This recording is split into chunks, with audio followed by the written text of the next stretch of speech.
Mga Lods, tignan natin tong video na to.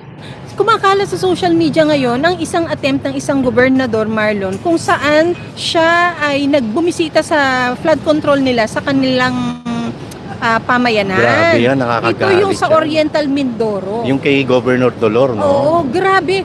Tapos madidiscover mo yung halaga ng 1 billion per 1 kilometer. Every kilometer na ganyan, 1 billion ang halaga. Pero dahil wala pang ulan, Marlon, hindi pa nga daw to nararagasan ng tubig baha, Marlon. Nagkanda bitak-bitak na. Nagkanda collapse na. Paano pa kaya kung talaga nadaanan nito ng rumaragas ang baha? 'Di ba?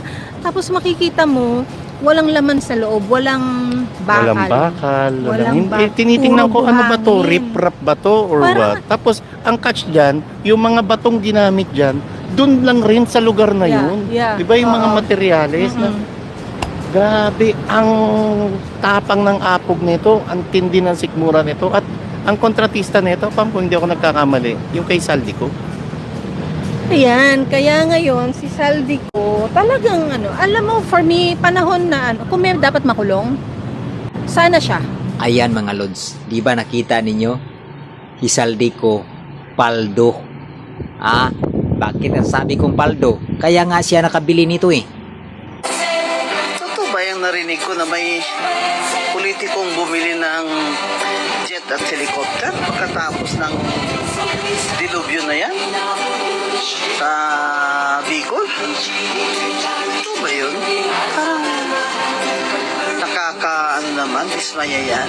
Ayan. Di ba? Nakabili ni siya ng ganyan kasi paldo siya palagi. Kontraktor. Maraming hinawakan na flood control. Kaya paldo.